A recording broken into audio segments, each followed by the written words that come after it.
हम स्टार्ट करें तो sine one greater than cos sine one है ना, बहुत ज़्यादा दिक्कत पेश नहीं आएगी आपको, बहुत सिंपल है ना। आप वैल्यूज़ पर जाएं आप, ठीक है, इट्स वेरी सिंपल। एक रेडियन कितना होता है 60 के आसपास, ठीक है ना, और वो साइन वन रेडियन, ठीक है ना, साइन वन रेडियन साइन 60 कितना आएगा √3/2, ठीक है, इस बात को लिख लेते हैं। तो √3/2 करीब करीब कितना है, पॉइंट देख लो 1.7, 1.7 अपॉन 2 कितना आएगा 0.85, और क्या कह रहा है ये कॉज ऑफ 0.85 रेडियन। अच्छा 0.85 रेडियन, रेडियन 0.8 रेडियन, एक रेडियन कितना होता है 57 डिग्री, ठीक है ना, एक रेडियन होता है, हाँ 0.8 से मल्टीप्लाई कर लो आप 57 को, करो मल्टीप्लाई, अगर कर 0.9 ऐसा करो 60 को मल्टीप्लाई कर लो, यहाँ पर भी 60 के आसपास दिया है, तो 60 इंटू 0.8, 60 इंटू 0.9 देख लो, 6 9 54, 6 8 48, कुछ 51, हाँ चलो समवेयर अराउंड 53 मान लेते हैं, ठीक है ना। तो cos 53 डिग्री क्या होगा, cos 45 आप जानते हैं, cos 60 जानते हैं, कितना आता है 1/√2, ठीक है ना, 1/√2।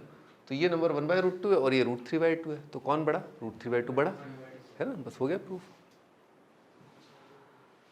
दूसरा तरीका, अगर आप थोड़ा सा कन्विंस नहीं है, अरे तो वैल्यू खेल रहे हैं ना, तो आप ऐसा बोल सकते हैं ना, साइन को बोल दो आप कॉज ऑफ 90 माइनस थीटा, है ना, ठीक है, कैसे बोल दो, साइन थीटा को बोल दो कॉस 90 माइनस थीटा। अब आप बोल दो कि कॉस आपका क्या होता है, डिक्रीजिंग फंक्शन, कॉस क्या है, क्योंकि एक्यूट एंगल है ना बेटे, π/2 -1 क्या है 1.57 -1 क्या है 0.57, और ये क्या है आपका साइन वन है ना, तो दोनों ही नंबर जो है वो आपके एक्यूट एंगल की तरफ हैं, तो एक्यूट में क्या है, इनइक्वालिटी क्या है, रिवर्स हो जाएगा, सही है। ये अगर ये प्रूफ करना है, अगर ये प्रूफ करना है तो ये प्रूफ करना है, ये प्रूफ करना है, बराबर है इस बात को साबित करने के। अब आप बोल दीजिए यहाँ पर है ना कि साइन वन जो है, साइन वन कितना है, साइन 45 से बड़ा, साइन वन क्या है, साइन 45 से बड़ा और साइन 60 से छोटा, है ना। यहाँ पर मैं बोल देता हूँ कि ये कितना है 1/√2 से बड़ा और √3/2 से छोटा, है ना, ये नंबर राइट साइड में ऐसा है, ठीक है। अच्छा तो 1/√2 से, अगर ये नंबर 1/√2 से बड़ा है ना, और √3/2 से छोटा है, खैर इससे मतलब इससे काम हो जाएगा अपना, तो sine one is greater than, तो 1/√2 कितना आएगा, √2/2 1.4, 0.7 आ गया, और ये कितना है बेटे आपका 0.57 है ना, ये तो विदाउट डाउट आप कह सकते हो, है ना। तो कोई नंबर अगर 0.7 से बड़ा है तो 0.57 तो बड़ा है ही है ना, बाय द प्रिंसिपल ऑफ है ही है, ठीक है ना, हो गया।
हाँ भेड़ियों इधर देखो,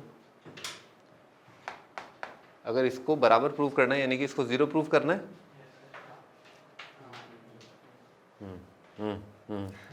अच्छा 0 से 90 में बोलना है, एक ही सॉल्यूशन है, तो 0 पर देखा अपन ने बेटे, 0 पर क्या बनेगा, साइन 0 0, कॉस 0 कितना होता है 1, क्या प्रकट होगा साइन 1, इधर दिख गया क्या, दिख गया sin 1 है ना, यहाँ पर 0 रखा, cos 0 कितना होता है 1, कितना आएगा sin 1, कितना आएगा cos sin 1, cos sin 1 दिख गया। तो ये नंबर क्या है sin 1, ये कितना आ रहा है cos sin 1, और अभी ताज़ा खबरों के अनुसार हमने प्रूव किया है कि ये नंबर क्या है पॉजिटिव है। तो अपन को अगर इसको कुछ फंक्शन मान लें f is equal to sine of cos of sine x minus cos of sine of cos x, तो एक्चुअली में इस फंक्शन का वैल्यू एट 0 कितना रहा है पॉजिटिव, 90 पर देखते हैं बेटे, 90 साइन 90 कितना आएगा 1, कितना आएगा cos 1, कितना आएगा साइन ऑफ cos 1, यहाँ पर देखते हैं cos 90 कितना आएगा 0, साइन 0 कितना होता है 0, cos 0 कितना होता है 1, अभी क्या साइन ऑफ टंटा बंटा संटा -1, तो साइन टंटा बंटा क्या कर लेगा, ठीक है ना, यहाँ पर क्या लिखा है 1 लिखा है ना, साइन तो किसी भी नंबर का क्या होता है 1 से कम ही होता है, और इधर बैठा है 1, तो ये f ऑफ 90 कितना होगा नेगेटिव, लेस देन 0 है ना, लिख लो।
हाँ भाई क्या करना है अब पार्थ, अब क्या करें, ये हो गया, ये हो गया, अब हमका क्या करना चाहिए, हाँ भाई तुम बताओ क्या करना चाहिए इसमें, कुछ बचा है इस सवाल में, अब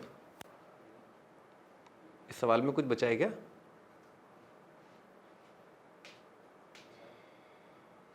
हाँ विश्वित इसमें कुछ बचा है अभी, कुछ नहीं बचा इसमें, पढ़ो इसको, क्या लिखा है यहाँ पर, ओनली वन सॉल्यूशन लिखा है ना, हाँ अगर कोई ये फंक्शन को देखो पहले, शरीफ आदमी है, कंटिन्यूस है, शरीफ आदमी है, डिफरेंशिएबल है, कंटिन्यूस है, डिफरेंशिएबल है, और 0 पर पॉजिटिव और 90 पर नेगेटिव, तो जरूर ग्राफ ने x को कम से कम एक जगह कट किया होगा ना कट, तो कट किया होगा, इसका मतलब आपने क्या प्रूव कर दिया, कम से कम एक सॉल्यूशन है, एग्जैक्टली एक थोड़ा ना प्रूव किया आपने क्या प्रूव किया, एटलीस्ट 1, एग्जैक्टली 1 नहीं किया, तो एग्जैक्टली 1 के लिए आपको क्या प्रूव करना पड़ेगा, डिक्रीजिंग, अगर डिक्रीजिंग हो जाएगा तो काम खत्म। हाँ तो इसको डिफ्रेंशिएट कर देते हैं, साइन का डेटा कितना आएगा कॉस थीटा, साइन थीटा का data cos theta, cos theta का कितना आएगा माइनस साइन, फिर साइन का कितना आएगा कॉस, कॉस का कितना आएगा माइनस साइन, वो प्लस हो जाएगा,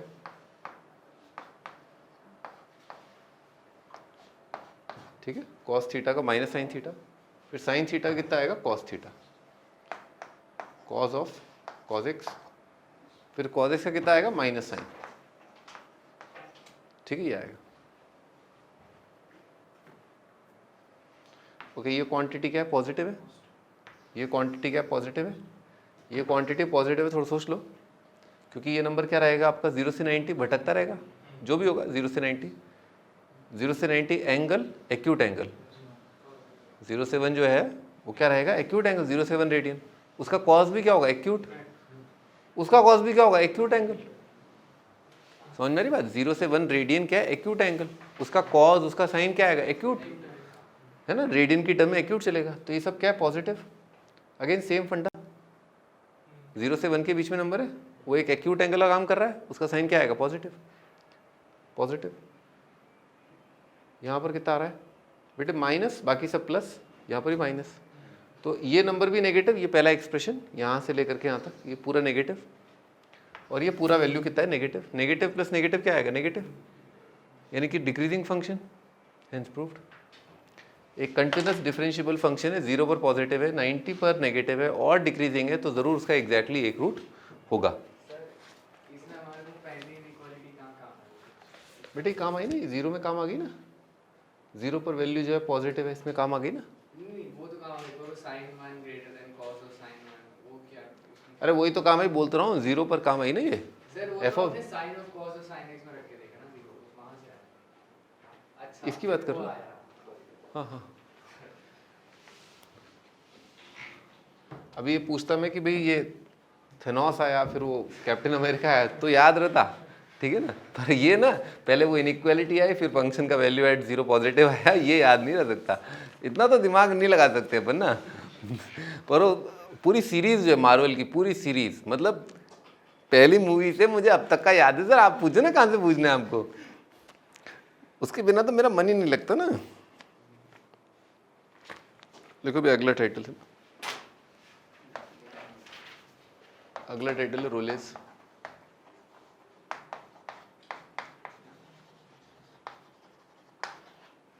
रोलेस थ्योरम बेटे बहुत इंपॉर्टेंट है ना। अगेन मेरे पास वर्ड्स नहीं है। ओके, तो हर साल एडवांस में रोलेस का सवाल आता है, हर साल आईआईटी के एडवांस में रोलेस का सवाल आता है। मेंस के सवाल में, मेंस के पेपर के अंदर आता है नहीं आता है, ऑल्टरनेट ईयर आते ही आता है, मतलब ऐसे मान लो, लेकिन एडवांस में तो आती है, क्योंकि ये एक्चुअली में बहुत मतलब इंपॉर्टेंट और डिफ़िकल्ट कॉन्सेप्ट है। मतलब एप्लीकेशन इसका इतना एक्सट्रीमली डिफ़िकल्ट बनाया जा सकता है कि जिसकी कोई हद नहीं है ना।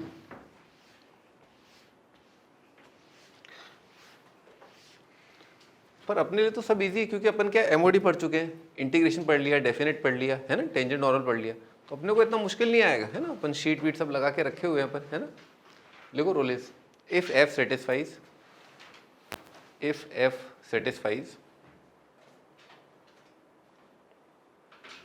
पहला continuous in closed interval, second differentiable in open interval,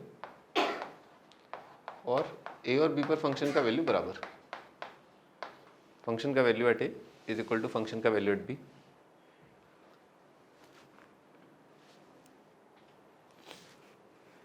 F a is equal to f B.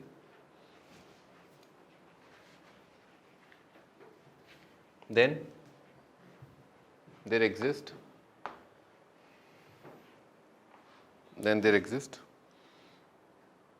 at least one point, then there exist, बेटे there exist का सिंबल पता ही है आपको, है ना, उल्टा ही, there exist at least one C belonging to open interval such that f का dash at C कितना होएगा, 0।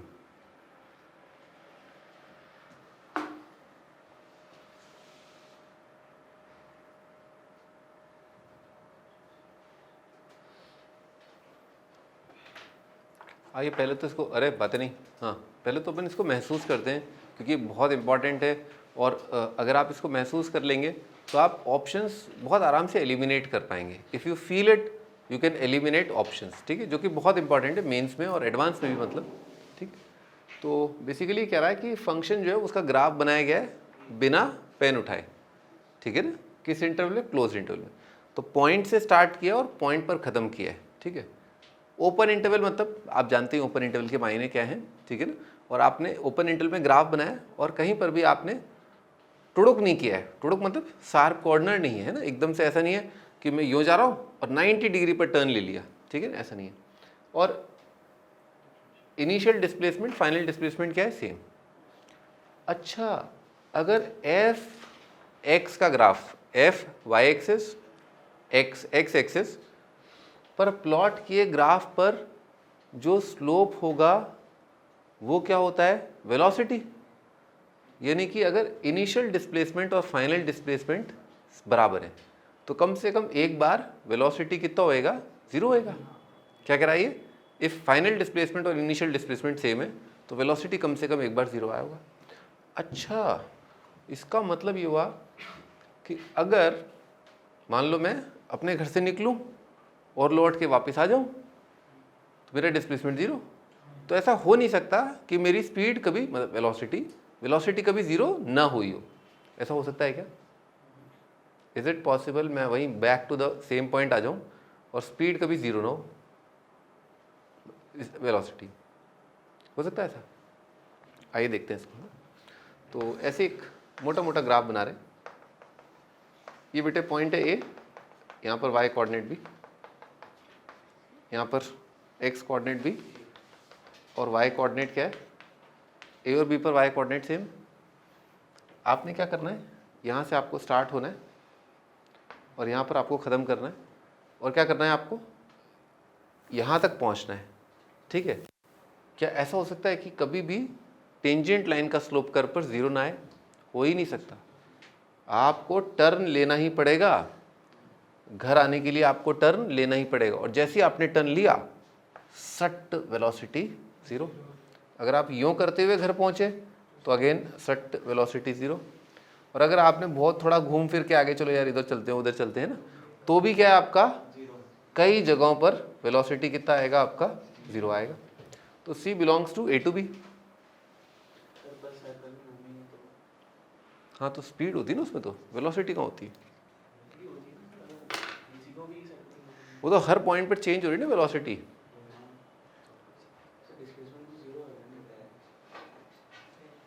हाँ, सर्कुलर में ऐसा नहीं होता। तो यहाँ पर आप जो ग्राफ ड्रॉ कर रहे हैं ना, यहाँ पर जो ग्राफ ड्रॉ कर रहे हैं ये, और सर्कुलर डिस्प्लेसमेंट यहाँ पर कैसे दिखाओगे? तो अगर आप इस पॉइंट से लेकर के इस पॉइंट पर जा रहे हैं, ये आपका डिस्प्लेसमेंट टाइम ग्राफ है, तो डिस्प्लेसमेंट टाइम ग्राफ में इनिशियल और फाइनल डिस्प्लेसमेंट सेम है, तो आपका जो कम से कम एक पॉइंट है उस पर वेलोसिटी ज़ीरो आया होगा। ज़्यादा पर भी आ सकता है, 2 पर आ सकता है, 3 पर आ सकता है, पर 1 पर तो आएगा ही आएगा, है ना। इस बात को ऐसे लिख लो। प्रूफ मतलब आपको थोड़ा और मैथमेटिकली प्रूफ देता हूँ मैं। At least one point of extrema, at least one point of extrema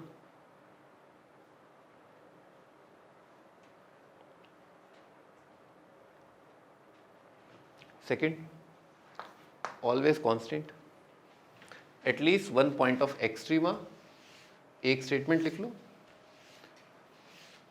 second, always constant. देखो बेटे, अगर आप जो है, या तो आपने अपना स्पीड जो है हमेशा सेम रखा, ठीक है, यूँ करके आप यूँ ट्रैवल कर रहे हो, ठीक है ना, यानी कि स्पीड देख लो आप, dy/dx कितना आएगा, ज़ीरो। तो मतलब आप यूँ चले गए तो आपका स्पीड क्या, कितनी जगह ज़ीरो, इनफाइनाइट जगह ज़ीरो, ठीक है ना, हमेशा ज़ीरो, वो भी सही है, कोई दिक्कत नहीं।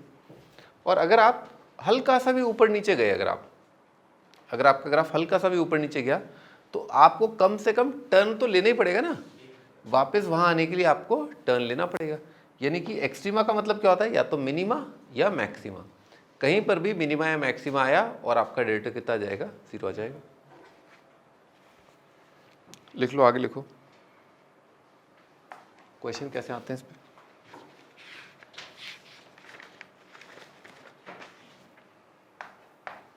वेरीफाई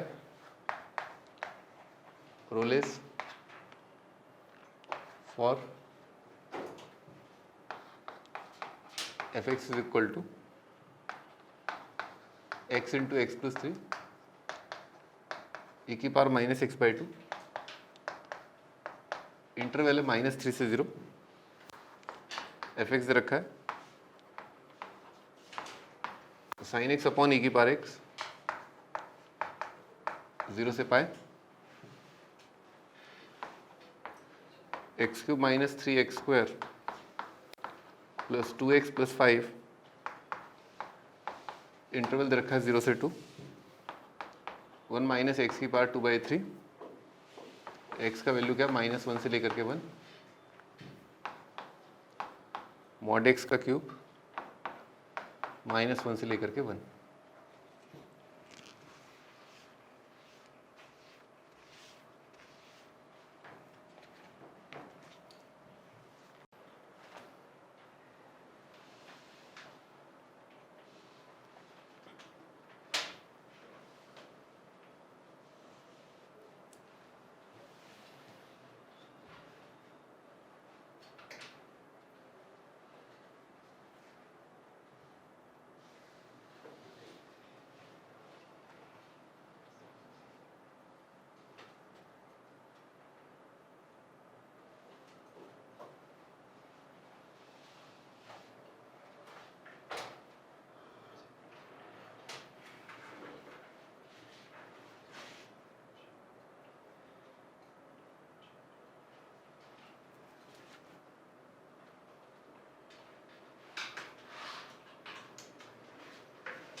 अभी ध्यान से देखो, वेरीफाई रोलेस का मतलब है ना, ये 5 सवाल आपके सामने है। जैसे पहला वाला है, तो सबसे पहले क्या होगा, मैं आपको सीबीएसई में भी ये सवाल आता है वेरीफाई रोलेस इस तरह का, तो आपको एक आंसर मैं आपको सीबीएसई के तरीके से लिख के बता देता हूँ। लिखो, we can see that the function is continuous, we can also see that function is differentiable. और थोड़ा और डिटेल में लिखना चाहें तो बता दो आप, polynomial function always differentiable, exponential always differentiable. अगर आपके पास टाइम हो, और देख लेना एग्जाम में आप जानते हैं कि टाइम कंस्ट्रेंट्स होते हैं, ठीक है ना, तो we can see that function is continuous and differentiable. Also function का value at -3 is equal to function का value at 0, which is actually 0, दोनों बराबर है। लिखो, by Rolle's theorem there exists at least one c in the open interval where f dash at c कितना होगा, 0। कम से कम एक पॉइंट जरूर होगा जहां पर डेल्टा ई होगा, ठीक है ना, डेल्टा ई होगा। अब आप इसको डिफरेंशिएट कर दें, तो इसको डिफरेंशिएट किया प्रोडक्ट रूल से, x² + 3x e की power -x/2 into -1/2 is equal to 0। ये और ये क्वांटिटी गॉन, यहाँ कितना आएगा, -4x -6 प्लस कितना आएगा, x² + 3x is equal to 0। कितना रहा, x² - x -6 is equal to 0। x का वैल्यू कितना रहा है, 3 और -2 है ना। बेटे 3 तो अपने को नहीं चाहिए, क्योंकि अपन उस पॉइंट की बात करते हैं जो आपका इस इंटरवल के अंदर हो, है ना। तो आपका ये 3 तो आपका रिजेक्ट हो जाएगा, है ना। तो c का वैल्यू कितना है, आप कैसे बोलोगे, c is equal to -2। Rolle's कहाँ पर वेरीफाई हो रहा है, इसे कैसे बोलते हैं, Rolle's is verified at x equal to -2 या c इज इक्वल टू -2, या ऐसे बोलते हैं c ऑफ रोलेस इज -2। कैसे बोलते हैं, c ऑफ रोलेस इज -2। हाँ भैया, sin x अपॉन e की पावर x, इसको आप ऐसे लिख लो, sin x इंटू e की power -x, differentiable upon differentiable, differentiable continuous है ही, 0 पर sin 0, 180 पर sin 0, डिफरेंशिएट कर दिया ना। साइन का डेटा कितना आएगा, cos और -e की power -x into sin x is equal to 0। cos is equal to sin, tan is equal to 1। बेटे 0 से पाई में tan थीटा 1 का आएगा 45, तो रोलेस का c कितना आ गया आपका 45, ठीक है।